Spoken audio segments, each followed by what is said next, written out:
Hello, everybody. My name is Ian Utility, and getting ready to start our show here in Santa Cruz County called Beachside Tech Talk. I just like to open up and say hello to the internet. We're live across all the social media platforms.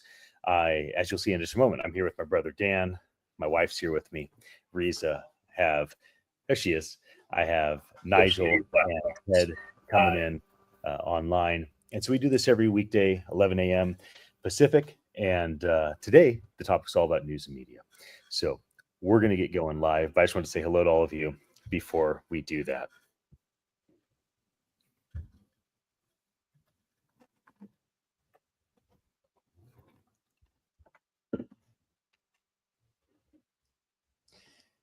Welcome to Beachside Tech Talk. My name is Ian Utility. I'm here with my brother Dan. I got Ted coming in from the Silicon Valley and Nigel from the East Coast. My wife, Riza, is also with us.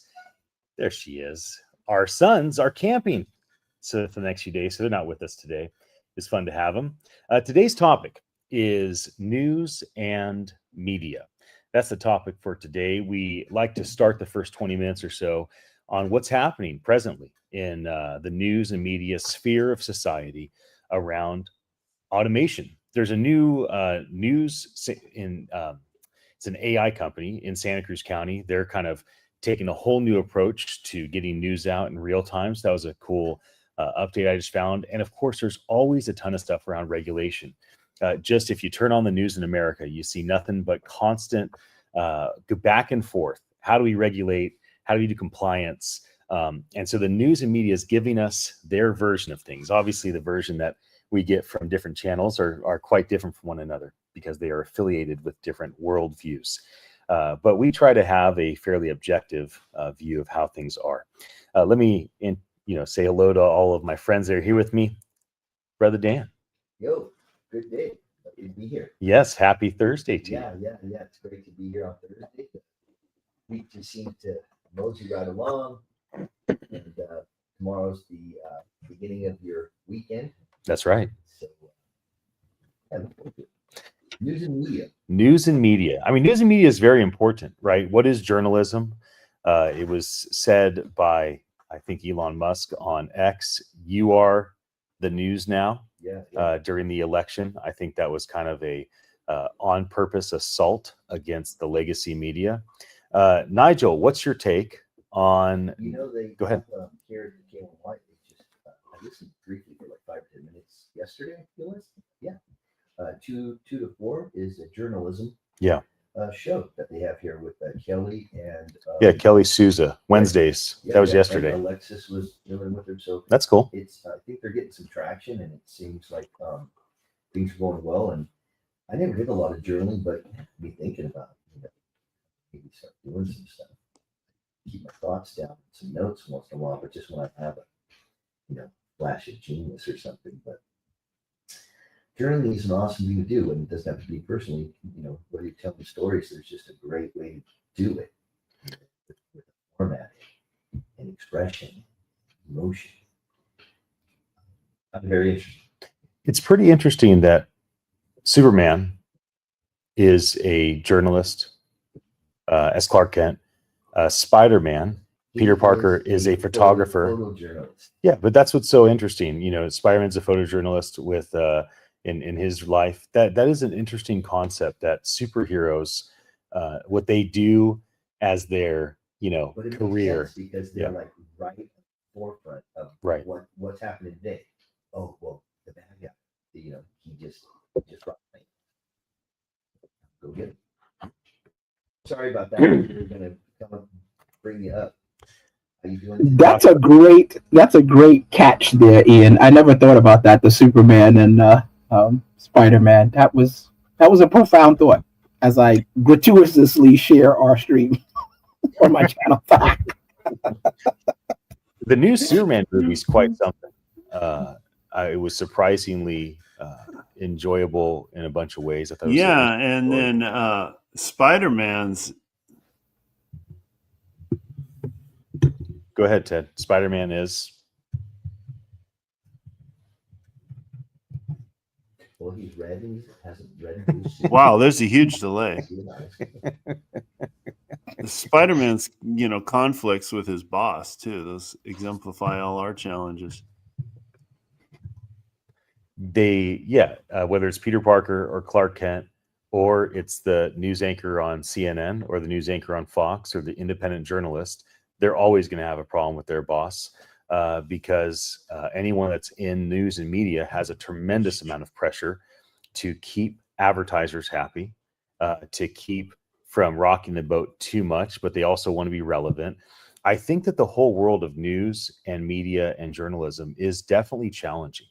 I think it's a very challenging world to be in. And today, for the first time, there's a real opportunity to see things become more transparent and better in a bunch of different ways. So I definitely am feeling like, this new technology is a great opportunity for us. So Nigel, when you think about the present impact of what's happening with AI and all things around the world of blockchain, Web3, and the impact of journalism, news, media, storytelling, lobbying. That's what legacy media is. Legacy media is cultural lobbyists.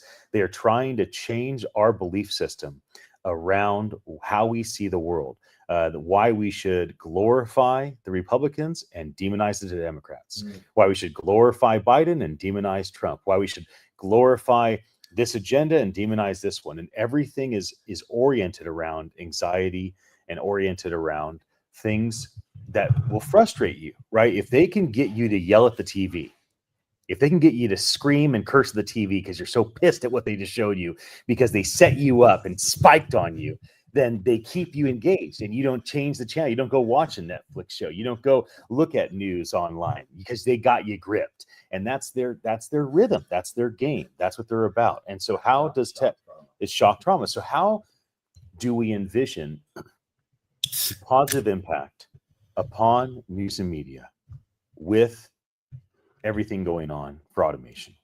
Nigel, what do you think? You're up on the mic. I think it's interesting you talked about what I It's heard. not an What I answer. heard. It's just a question. What I heard is being coined as rage bait. That was a new one for me. I think that I think a way to approach it is being intentional, and I mean being super intentional. A lot of times people say things like, "Oh, this is negative," or positive, or however you want to label it, however you want.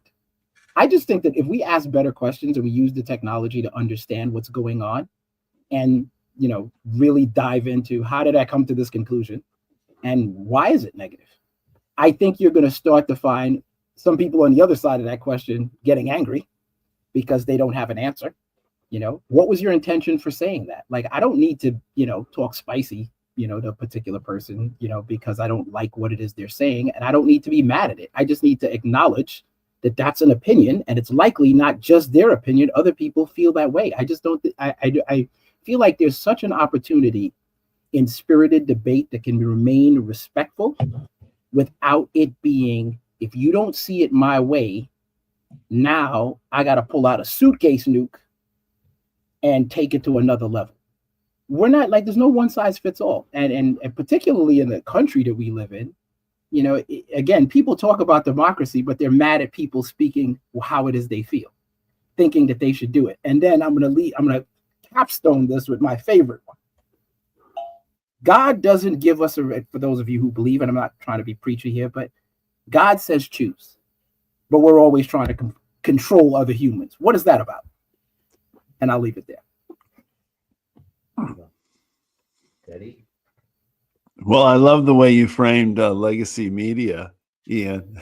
Like, I was chuckling because, praise God, now with social media and X and all that, nobody's toxic anymore. Nobody's got an underlying agenda trying to convince you, or, now there's no more rage bait. We solved all those problems. I mean, if you ask me where we're at as far as with media, if you compare it to something like Uber, so an Uber driver makes less than a taxi driver used to make. Okay, so I would say that's a negative outcome of Uber in the sense that, the common man, the employee's making less. But, you can make a very strong argument that they've succeeded because they've offered a better product. So it's more available, it's easier, it's super convenient. I think that journalism is still in flux. Like there's lots of things in traditional journalism that they've disrupted and they've blown it away. They basically made the professional journalist a thing of the past. And there's lots of benefits for it. Now you hear diversity of voices, but I don't think we've solved it at all. Like like the fact that we don't have professional journalism, we don't have the integrity standards in journalism, and not that those always held up, but I think I think the standard has gone down. So it seems like to me, it's just the Wild West. We've blown everything up, but haven't really found the new solution. But that's the opportunity when we start talking about the future. To me, this is, if like they talk about journalism as is it the fourth branch of government? We desperately need that. We need independent journalism that's going to hold, going to inform the public. We're not going to have a democracy without an informed public. And we need honest truth. But I don't think we figured out the formula of transparency, of truth, of how to communicate, of empathy online. Like that's a huge challenge. So there's the opportunity. What about just the influx of, the news media that's generated from a choice or pick of mainstream like a CNN or a Fox that is just 24 hours a day, nonstop, flooding of information, and it's so, I don't want to say super biased, but it's generally focused on one side or the other. I'll just leave it nicely at that. But to create that chaos and the excitement that they put into it, and it seems like bad news generates more curiosity and more angst inside of us, and you keep the population in confusion or chaos, and that's what makes decision making hard. It makes it to where it becomes right now. Oh my gosh, what's happening? Oh no, that was yesterday. What? Okay, this is now. This is like you're behind, and the confusion and the chaos makes us feel like we're unable to make good decisions at the moment. Not only that, we're not in charge to make these decisions. It always feels like media propagates more confusion and bad news, or negative news is always it's attracted more attention than anything positive. I've always wanted to have, hopefully there's a show out there, and I think we tried to, Nigel and I have joked around with them, just specifically a good news media show. Well, the guy John from The Office, who also has become a really well-known actor, John K. I don't know how to pronounce his last name. During the pandemic, he started a good news YouTube channel. And that was hilarious. It picked up like summertime. So I think he started right when the George Floyd thing was taking off, because now it wasn't just COVID. It wasn't just lockdowns. Now it's like a national, it's okay to push that news, but you got to throw some good in there too. Well, his was only good news. So it was like, this teacher wins this award. This kid breaks this record. This person was saved. This person made this massive sacrifice, and it was just nothing but heartfelt, heartwarming. And he's a comedian too. He made it very entertaining. Part of it was tongue in cheek, but it was also very serious. Like it was really cool. Yeah, I liked what he did. But like, there's this, I think there was a study, I think this was like maybe the 10 years before COVID or whatever. COVID changed things. But like for over a decade or 2 decades, it might have even been 3 decades, that crime overall dropped quite significantly. It was one of the greatest drops in crime in American history.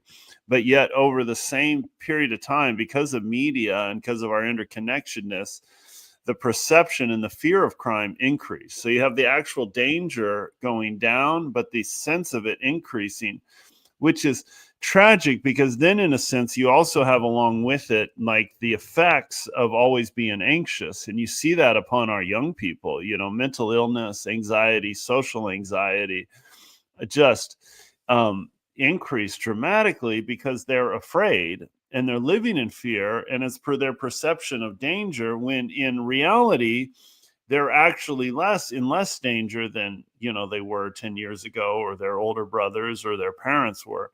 So like, how do we solve that problem and make our, you know, have clear, transparent journalism that's motivated by truth, not just attention? Well, I think one of the things we need to do is we need to just recognize how Danny and I discovered this, like how hard it is to produce good news in the world we live in. Like we actually did some prompting on good news specifically, and no matter what you put in there, it would still come up with some bad news. And it wasn't like slightly bad, borderline bad. It was bad, like murder bad. And it was still coming out. So you had to there had to be a preponderance and a intentionality that went in with good news. And I think that some of that, it's a direct result of us training these AIs, whether we want to or not. And we do things, even though we're saying we want good news, we do things that doesn't promote good news. And that's evident in the training of the AI. And I'll give you an example. I think that if you're doing something good, you can talk about what you're doing good without putting anybody else in it. You don't have to say the other guy's doing bad or the other gal's doing bad. Tell me what you're doing. And I think if we hold people accountable to that standard, like, yeah, that guy's back. Yeah, I don't even want to hear about that. Tell me what you're doing good. Be really specific. Show me examples. Be concrete, authoritative sources, and all of the above. Because I want to filter out all that noise. I want to be able to, you know, to focus in on that. And I think that intentionality can start to organically train the AI so we get better results. Because right now, a lot of what we're doing on the internet is filtering. We do have the tools in AI to filter, which I think is going to be a great thing. I'm fascinated to see how that's going to play out. But we need to be more intentional, I believe. That's my thoughts. This is is Reese going to speak? It's true. Riza has something to say. Yeah. For me, I believe AI is the engine, and Web3 is actually the framework.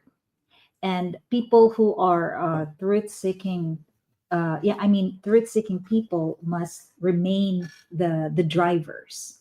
So what I'm trying to say here is that we are being offered nowadays. We're all being offered the tools to rebuild trust in media, and as well as in news. So if we use them with care, creativity, and integrity, then everything will be good.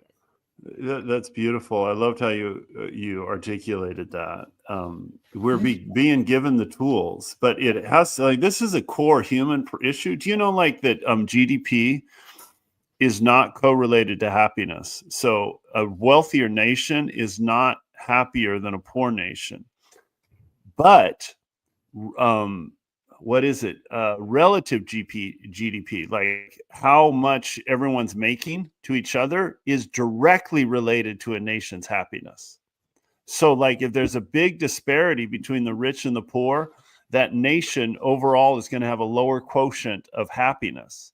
It's because we're relative people. I don't walk around comparing myself to someone in the Philippines or someone in Africa and being filled with gratitude at all these amazing opportunities I have. I walk around comparing myself to the people in Silicon Valley.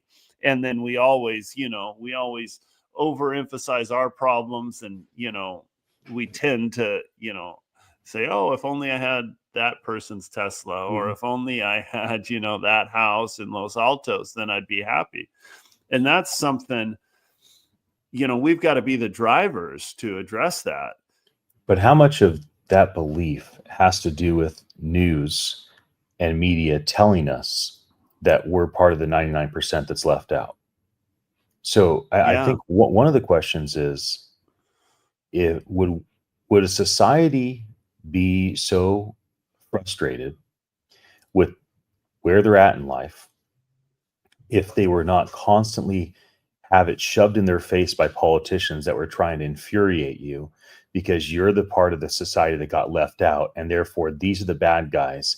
It's the billionaires, they're the bad guys, and they're suppressing you. I'm not saying that's not true, but it's certainly not a pure reason why journalists are saying that or why politicians are saying that. Journalists are saying that to infuriate you, rage bait you, get you locked in. Politicians are saying that to get you to say, oh, then you're my savior. You're the hope and change that I need. So one of the things about society is probably not just everyone is in an equal playing field, but it may also have to do with people kind of turn to their neighbor and turn to their local environment that are less lobbyist oriented, less rage bait oriented for their information. Um, you know, certainly being frustrated with your lot in life is a reasonable state. That's one reason why humans have vision for a better life, for a better place. But when we see other people thrive, it would be ideal for us to say, good for them. I want that too. But what often happens through politicians and news and media journalists is bad for them. They don't deserve that. We got to stop them. They're the problem. And so if we had a society that was more oriented around good for them, I want to get in a place where I can also achieve that in business or in family or in athletics or whatever their achievement is. Good for them. Man, I want to do that too. What does it take for me to be an achiever in that area? But that's not necessarily something that politicians are going to get your vote if they inspire you to work harder. They're going to likely get your vote if they tell you that somebody else is the problem and they're the ones that are going to get rid of that bad person. Gratitude. We need more gratitude. Like, we need to get somebody on the show who like really champions gratitude, because gratitude's the best practice. Give it to us. I don't know everybody's going to like this. Yeah, I don't think everybody's going to like my gratitude, because to me, the politics solve, and this is going to sound spicy, is that number that I mentioned before. You put that number, how much am I going to make if I vote for you? And I know that sounds uncomfortable for the politicians, and it should. But hey, you know what? The number is the number. You don't like that number? Do better. Because I know that you can want good things as much as you want, but circumstances change things. And let me give you one real example really quick. You at the checkout line of Walmart, right? Groceries have just went up 40%, right? 40%. And what you hear is, would you like to donate today? Like, right.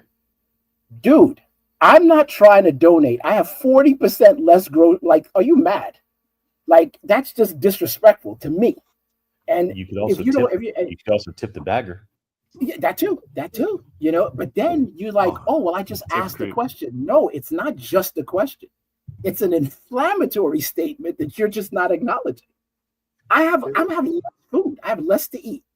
But you think that, oh yeah, and it's not the cashier, it's Walmart. Because I'm gonna take the money you give me and say, look how much money we gave. We, like Malcolm X. We. There's no we. There's you exploiting a situation in not the best time. It's like, read the room. So I think we just need to be more accountable and not necessarily be mean when we call it out. Say, you know, things like, do you think it's really appropriate to ask people to give when their groceries just went up 40%? Who at the top is thinking about this in these high-paying leadership positions? You have a brain, you have AI, use it. And I don't think that's being unfair.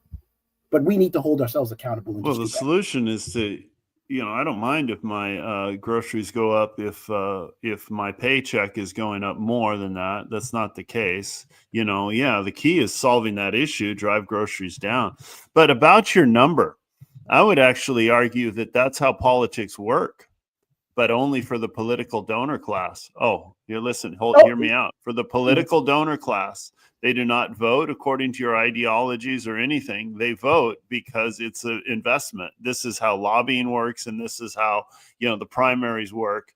And then they get a lot of money, and they vote with their money and their donations, and then they create these massive propaganda machines that are just complete fictional propaganda.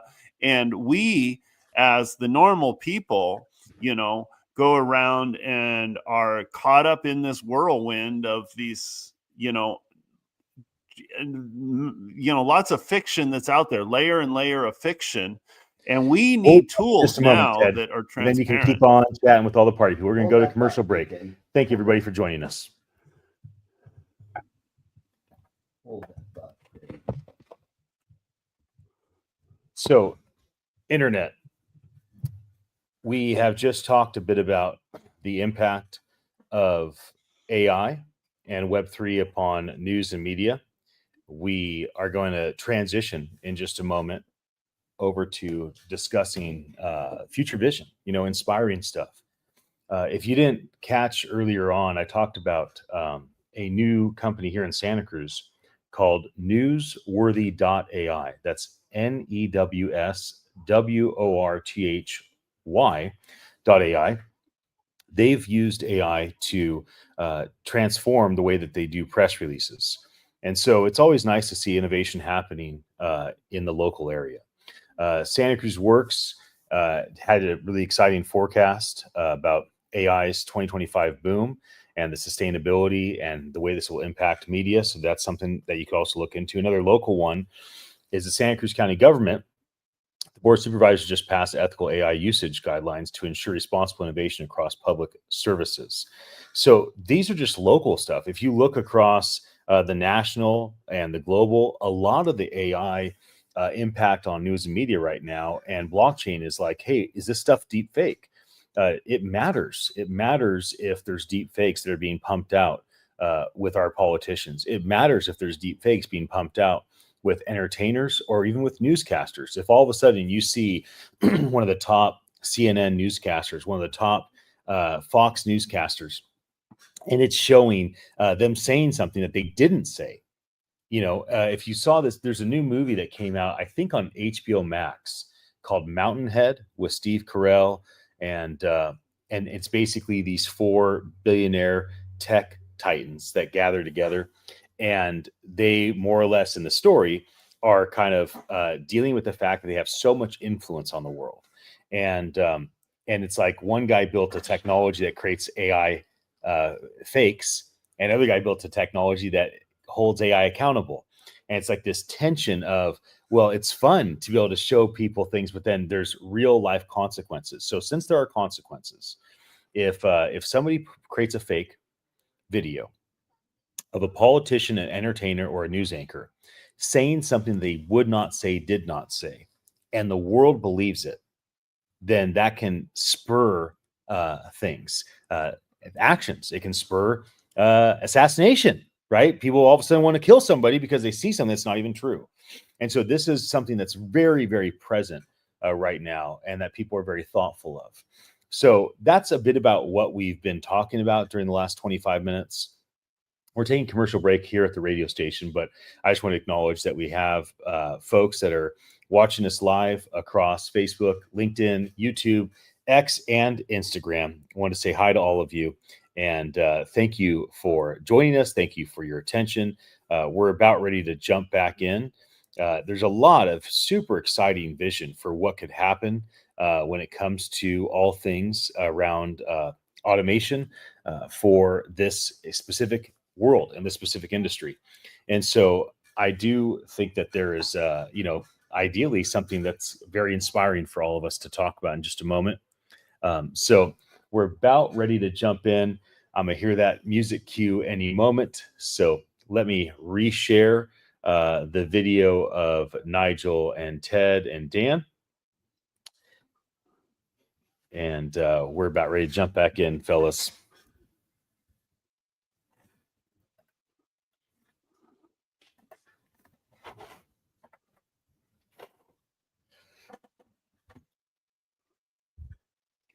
Welcome back to Beachside Tech Talk. My name is Ian Utility. We're here at 1340 a.m. KOMY, the home of Schoolhouse Radio. We usually have one or two young schoolhouse-aged people. My son Malachi, who's one of our co-hosts, and Kenton, my 12-year-old, has been jumping in lately, but they're camping. So it's the four of us and my wife, Riza. She jumped in a moment ago to say hi. And we're going to talk a bit about what could be. What is the potential of automation technology and the impact that it can make upon the whole world of news and media? How might things be better for society when this technology kind of finds itself more and more traction? I asked ChatGPT this. It said, Decentralized truth, blockchain as a foundation of truth that people can depend on because it's immutable, can't be changed, can be trustworthy. Another one that it mentioned is AI powered co-creation, not just consumption, but the actual co-creation of content for journalists, news, and media.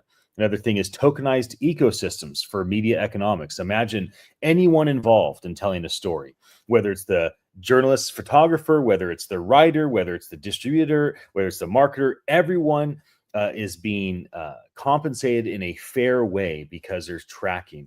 Another, verified identity and trusted audiences, both the one that is delivering the news and the audience that's receiving the news, that everyone is verified and there's a trustworthiness. We know who's communicating and who they're communicating to.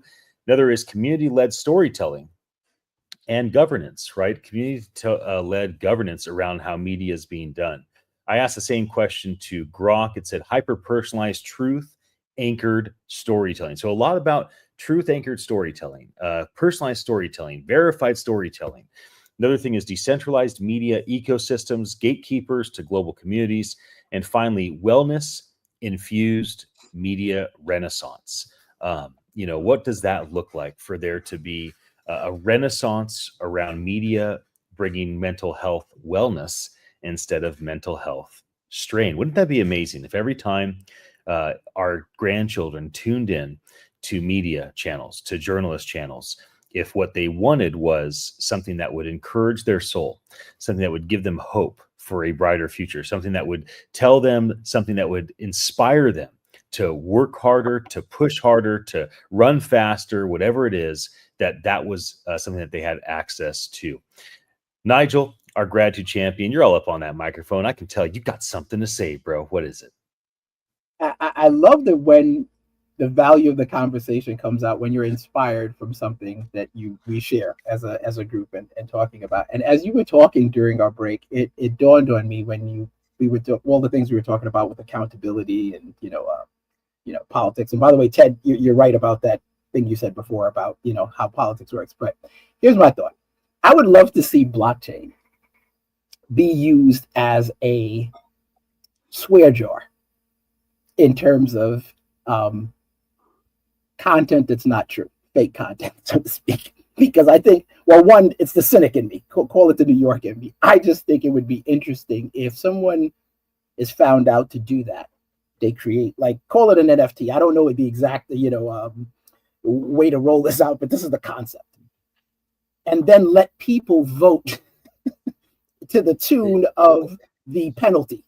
So now you want to create fake content and I'm getting views and it's going viral would be the worst thing, because now you get people to participate and now we're actively contributing to that accountability. You see that ticker going up and it starts to become GameStop all over again. I think that sort of implementation or some version of it, even in theory, to put out there, will start to set the proper tone of acting right, or act right, as I learned as I was growing up. Because I think with that, we start to become more responsible. It's all fun and games until it's not. And I think we have a bigger responsibility, and we have technology, especially with automation, that could just go run wild. It's not going to be, you push a boulder up to the top of the hill and it's going down to crush a village. It isn't going to be like, oh, let me click the panic button and the boulder's going to stop. People are going to get hurt. So I think putting those safeguards, if you would, in place might be a helpful deterrent and a way for people to participate in a genuine way to kind of do better. Right. I love that. I was thinking, our friend Justin Dillon has kind of done work in this area addressing human trafficking. And originally he started out making the documentary in 2008, Call and Response, that used media to raise awareness to human trafficking. And that was very successful. But then he realized the problem is embedded in the supply chain. So he built a website. I can't remember the name of the website, but that brought transparency to the supply chain. Now, so you could go on to this website and type in, like whatever you're wearing, your t-shirt or Kirkland soda, whatever, and see the supply chain and see if there's human trafficking in there. And now he's, I think, working on tools. It'd be great to have him as a guest on this show. Tools to, to bring greater transparency and help then, suppliers and retailers and whoever eliminate human trafficking from their supply chain. Imagine if we could go one step further, like, what if we had this system in place that could, I could see what a politician, what their policy is actually going to mean for me, but not for me, but for other groups that I care about. And what if I could see that globally? Like, what if we could leverage technology now so that I realize how my actions aren't just, like let's eliminate slavery from our supply chain.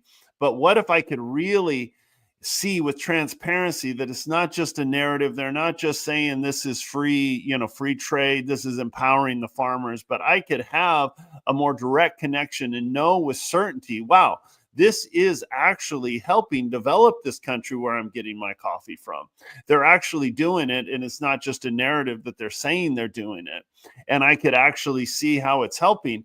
If you could empower us as consumers in that way, and I'm feeling connected with the global community, and I'm realizing how these ideas, these policies, or these purchases are making humanity better or not. Wow, if we could solve that problem and build that sort of system, that would be the game changer. That'd be beautiful. That's what I want.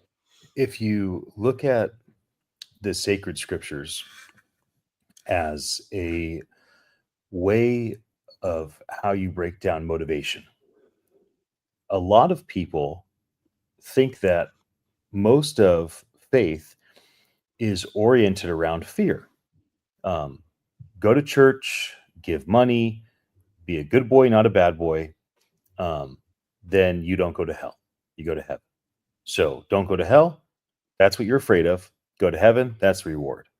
But that's actually not the case. If you look at the Old Testament, which is the scriptures that Jews have leaned on for millennia. If you look at the Old and New, which is what Catholics, Christians, mystics have, it's broken down into about 60-20-20. About 20% of motivation is based on fear. About 60% of motivation is based on reward, and about 20% is based on love. So if you think of motivation in life as a 5-speed manual vehicle, usually to get somebody moving, it takes that first gear of fear. That first gear of fear is what moves somebody to change their actions. Second, third, fourth gear is most of the time reward based. If you do this thing that's good, you're going to get this good thing, right? If you eat healthy food, you're going to be healthy. If you don't do this thing that's bad, you're going to get this good thing. If you don't eat sugar, you're going to be healthy, right? Reward based. And then finally, the fifth gear would be love. But you have to kind of work yourself through fear and through reward to get to that love motivation. So we talk about media. That's news, some good theology. journalism. I like that, Ian. Did you just invent that on the spot?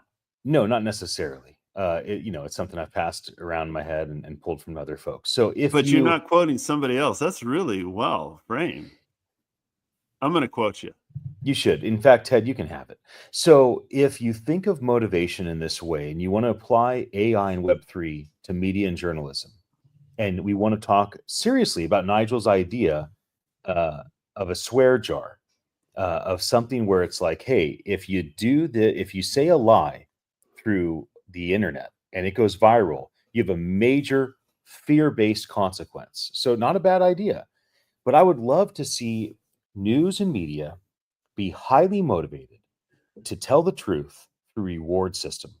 So what I mean by that is, if there was foundations, if advertisers put X% of their money in a truth-telling foundation, And every time somebody in news and media in the future told the truth, and it was verified that what they said was true, that journalist, that organization would be compensated through that foundation. Now all of a sudden people are not just afraid of getting in trouble, afraid of losing their reputation, afraid of putting money in the swear jar, which are all nice fear-based motivations. So I'm for it. They wouldn't just be motivated through love, like, well, I got to do good for humanity. It's just the right thing to do to tell the truth. Like, that's a very mature element. But what if we saw news media journalists highly motivated through a reward system that was tied to distributed ledgers of Web3 and blockchain, that was tied to cryptocurrency creation and expansion, that was tied through AI verifying if things are true or not? And what ends up happening in the future is that journalists, news media organizations say to themselves, hey, we can 20% increase, 200% increase my income for my day's work if I just am telling the truth. So I got to make sure that I triple verify what I'm about ready to say, because if I'm telling the truth, I get this reward. The foundation's going to reward me in real time if it's proven that what I'm saying is right. And so I think we need to be very thoughtful about how do we motivate ourselves and our society through a reward-based system that can be easily verified through artificial intelligence and distributed ledgers and the creation and expansion of cryptocurrency, because this, to me, is the type of thing that's very realistic that can actually be executed upon, maybe today, but certainly in the near future. So, Nigel, expanding upon your idea of a swear jar, which is a fear-based motivation, totally on board with it, and thinking about a reward-based motivation, what is your response to that big idea? I think it's a hybrid, as most good things are. I don't think it's as one sided as the fear based or retribution. I feel like there should be an opportunity for redemption. If you've done some bad, do some good. You can level the playing field, and this is something that Danny and I were talking about this the other day. You can do bad all by yourself. You don't need any help. And I think sometimes it's when we have what I like to refer to as the kindness being repaid with malice sort of scenario is when I think about the retribution portion of that. But I feel like there should also be redemption because we're not just one thing. What do you think, Danny? I think that's a good point. We're we're learning all the time. We got to use this thing with the best of intents.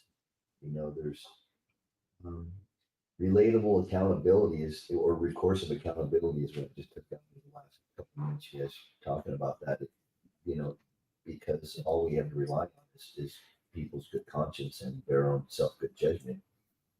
And ultimately, you sleep with yourself at night, so you know what you did, what you didn't do, and how you're feeling. And we like to cover ourselves up instead of always choosing that righteous good path. It's tough to do, easier not to. So, but we're using the tools. The AI is if it's implemented right. I mean, it's a great check and balance tool. I know recently, just in the last couple of days, that our governor Newsom has gave some grants to allow for AI literacy programs to go through K through 12 schools, and I think that bringing the youth is where the movement will go. We will continue to get older, all of us, but the youth movement, there's a 20-year generational period that you are considered at your very best prime, probably 20 to 40, 18 to 40, something like that.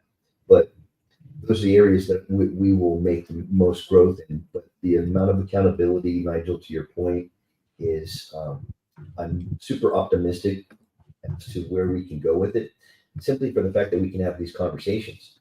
Having these conversations not just between ourselves, but multi-platform streaming, Ethernet airwaves, and focusing on a community-based driven system. That's where it's all going to come out. These are the transparencies that we're looking forward to, and creating DAOs, decentralized autonomous organizations that are put in place to actually keep checks and balances from being disrupted too much, because we don't want to be caught,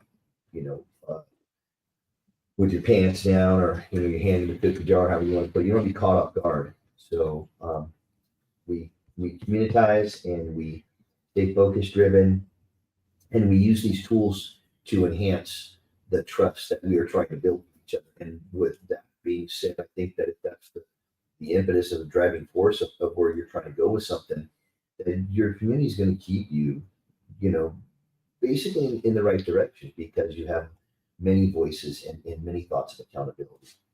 So yeah, but I like that. Let's do a swear jar. Go ahead, Nigel. Let's make a digital swear jar for the blockchain. I will say, there's a lot of people that are extremely wealthy that are trying to figure out where to put their money. For sure. It's like, you'd be surprised how many tens of billions, if not hundreds of billions of dollars, is ready to be deployed upon the good of humanity if the trust, the family foundation, the whatever, the sovereign wealth fund. I read, I'm sorry. Please. I just want to get out my mind. I read something that by the year 2038, this was the 2 weeks Nigel and I were guest hosting, that the millennials and Gen Zs are going to inherit, it's an estimation, but $40 trillion by that time, because of money's either, being left behind it. I think we were talking about Legacy Day and stuff like that, but they're monies that are here to be not just allocated, but to be also earned and generated, and then also left with legacy. We have great opportunities to put our best foot forward. We were talking about philanthropy. We're talking about NPOs, and these are things that are, these lead because there's accountability. There's a higher source inside of it. There's the do good policy. Always, do better. Try your best, and there's something about getting in that group. It makes you better. It makes you feel like, yeah, this is where I want to be. This is the right place to put my efforts also. So we're getting there. Well, we This have idea of about 4 more minutes. So Ted, why don't you take a moment to share? Go ahead. Yeah, this idea of, both using fear. I mean, I think it's a whole marketplace. If we can get a marketplace that for journalism that really incentivizes and rewards truth. And one of the things that encourages me is we've kind of, it's not perfect, but we've kind of solved this in other areas, like the peer-reviewed system can be manipulated. It's not perfect, but in academic circles, the peer-reviewed system, when it's working right, kind of solves this problem. It rewards those who do real research. The more they're cited, it cites them as they go up. The impact of their wow, my camera went off. Why did my camera go off? So as we come to a close here at 13:40 a.m. KOMY, just reminding Ted that nobody can see you, Ted. Everybody's listening. Okay, can you see me now? Yeah, we can see you now. Ted, I can see Okay. you when I close So my eyes. yeah, Ted, we can all imagine what you look like. We also have like GitHub, where is that the one I'm thinking about? I'm not a programmer. Where you basically post your programming on online, and everyone can see how good it is or not, and then you have your reputation. Like it's also like Upwork and things like that, where the reviews show how good of an employee you are. If we could have a system like that for journalists and for policymakers, for politicians, where it's all transparent, it's based upon your true results, that's kind of the marketplace that I think would incentivize truth and transform the world. Right. If I could just throw one last thing in there, really quick. Putting out bad information is it's having a real economic impact because of the energy AI is using to filter through all this stuff. That is a key component. So it's not just the feel good; it's real monetary value that's being attached to this that we're going to be impacted by. So I just wanted to put that out there. Sweet. Any final thought, Riza, before we wrap up? I want to talk on behalf of parents and students, that students who are exposed to AI generated or fake content can really cause trust issues and confusion. So we as parents, this technology can either empower or overwhelm. So we as parents, we have to make sure that we have the balance, and guidance are actually the key. Thank you, everyone, for joining us here at 1340 AM KOMY Home of Schoolhouse Radio. We'll be back again tomorrow. Have a wonderful day.